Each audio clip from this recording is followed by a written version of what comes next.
welcome back to my page. Today we just finished with page 19. We are now on page 20, Fiela second.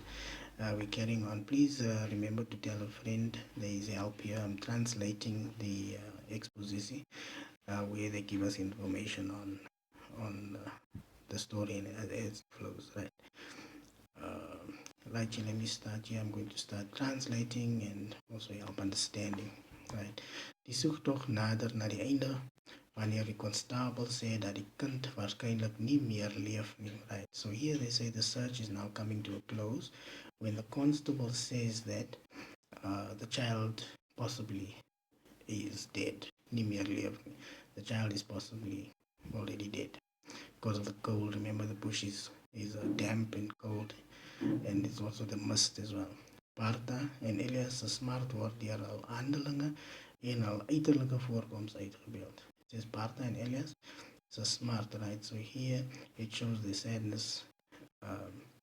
It's then shown through the appearance. And then Parta is in zwart gekleed en like verouder en verslaan. So Parta is already, she's dressed in black, zwart gekleed. And she looks old and verslaan, right? And sad basically. En Elias skud net sy kop in ongeloof en mistroosheid. So Elias, he just shakes his head in disbelief and basically hopelessness, right? Die lig doof stadig uit en gitaarmusiek dui die verloop van tyd aan. Dan sê dit die lig doof stadig uit en gitaarmusiek dui verloop van tyd aan. This is basically where the scene change, where the music just assists with the changing of the scene. Die stem van die alomwetende verteller dui weer 'n tydsprok van 7 maande aan. Right, so here where it changes scene, then the omnipresent narrator indicates then there is a time, and the time is of 7 months has passed. Right, and the date there we start is datum Augustus 1865. Na die verspoelings van die groot reën is 'n kind se geraamte tussen die opdrifsels gekry. So here in August of 1865, after the floods there were some heavy rains, a kind se geraamte, a child's skeleton, a child's skeleton was found op die opdrif tussen die opdrifsels, right? As the child's remains was found amongst some things that was floating in the water. Die onsekerheid bly egter daar, omdat dit net sowel die geraamte van 'n bojaan kon gewees het.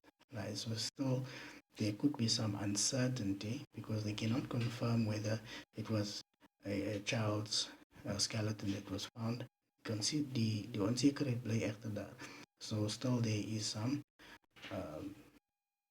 uncertainty on the skeleton because it could just as well have been the skeleton of a ape, right? Dan sê dit weer. We carry on here with information. Ligte doof op om die volgende toneel te wys. Right? Ligte doof op om die volgende toneel te wys is another scene change. Die ruimte van Fiela se plaas in die lange kloof met die stemme van die kinders wat 'n volstruis aanja. So basically that there we're dealing with the boshuis where it's misty and calm, and now the scene changed. Now we are dealing now with Fiela se plaas, right? So basically we have boshuis and Fiela se plaas. The scene has changed to Fiela se plaas. This is now over with. The child is missing.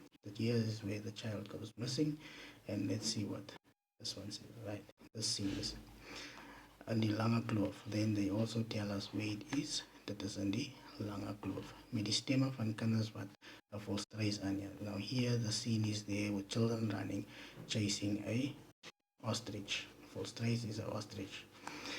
Right. Die atmosphere is baie ligter as in die bos. So here they say the atmosphere is very much better. It's much better than in the bush. So here we have a different situation. It's not so cold, maybe it's not so wet, maybe, right? It's baie ligter, right? So here we have more light. There it was dark and misty. Here it says more light. Want die kinders is vrolik. Also there everything is glum. The setting is very somber, right? Here, when the kinders is vrolijk, here they say it's light because the children are happy, right? Fiela is optimistic. Fiela is optimistic. This is the opposite here of them being hopeless and in disbelief and sad and stuff, somber. En haar sterk persoonlijkheid is opvallend en in contrast met die van Roy en egpaar in die bos. Right, so let's say, and our sterk persoonlijkheid with a very strong personality, right? In contrast, her personality is now in contrast with that of the Van Rooyen echtpaar, the couple, the Van Rooyen couple. This is couple, right? It's in contrast. Personality is in contrast with that of the Van Rooyen couple in the bush. Right. So there we have somber, here we have optimistic, there we have disbelief and so forth. So basically it's the direct opposites of that other scenario. Haar probleme word uit haar probleme word uitgelig, droogte, volstruise en smouse. So here they give us our problems. Fiela. Now we're talking about Fiela. And here we are now seeing what type of things she is suffering with. She's suffering with drought, ostriches, and salesmen. Ezposiaie is salesman. Right. Die fokus val op die twee belangrike sake wanneer Fiela en Selling in gesprek is. So Fiela and Selling, this is a person. Right? And it's not selling for sale in English, no. It's a person, it's a character. Fiela and Selling in 'n gesprek. So they're having a conversation.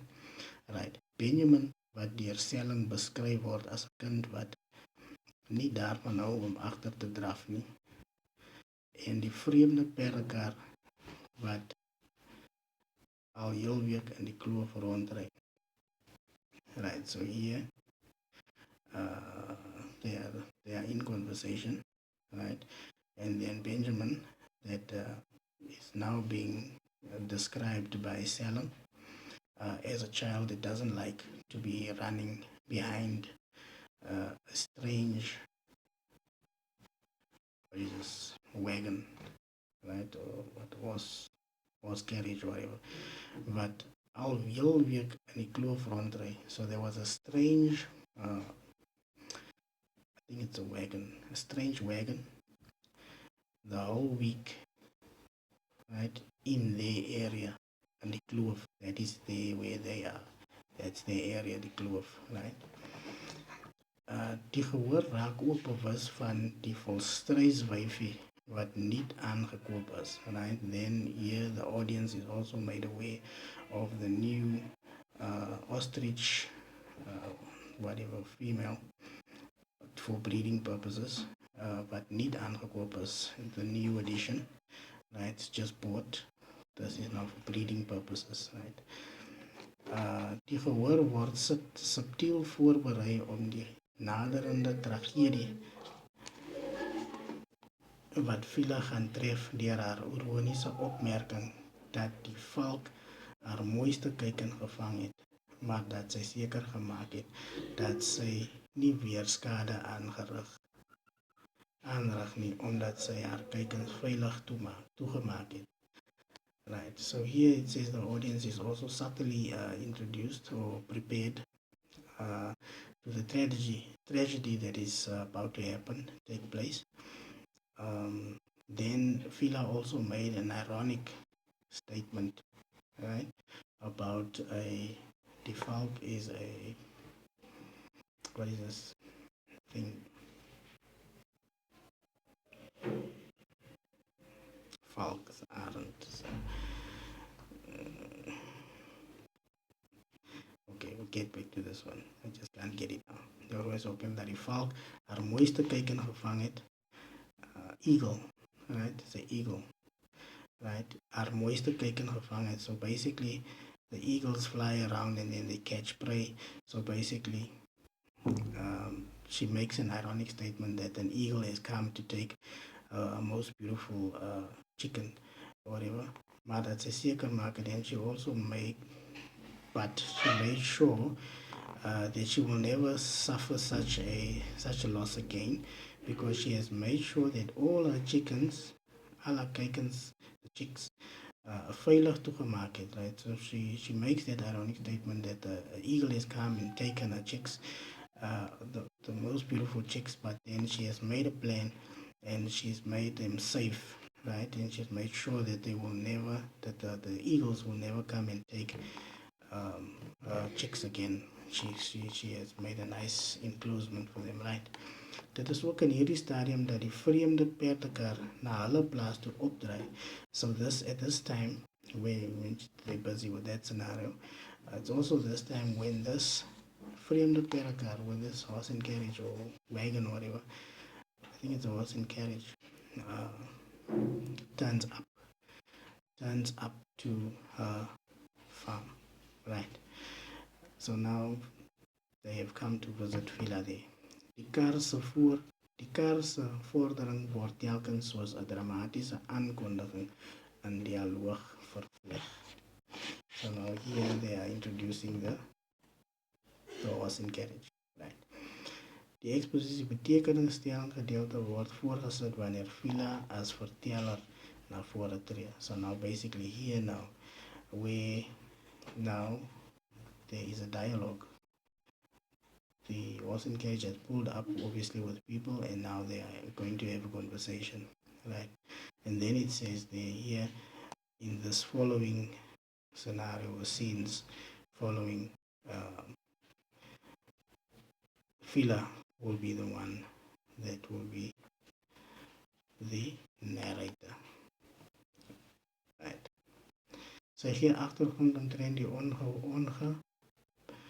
onherbergsame ruimte van die lange kloof. Then she starts describing the area where she stays, right? Lange kloof. Now remember, now we're basically listening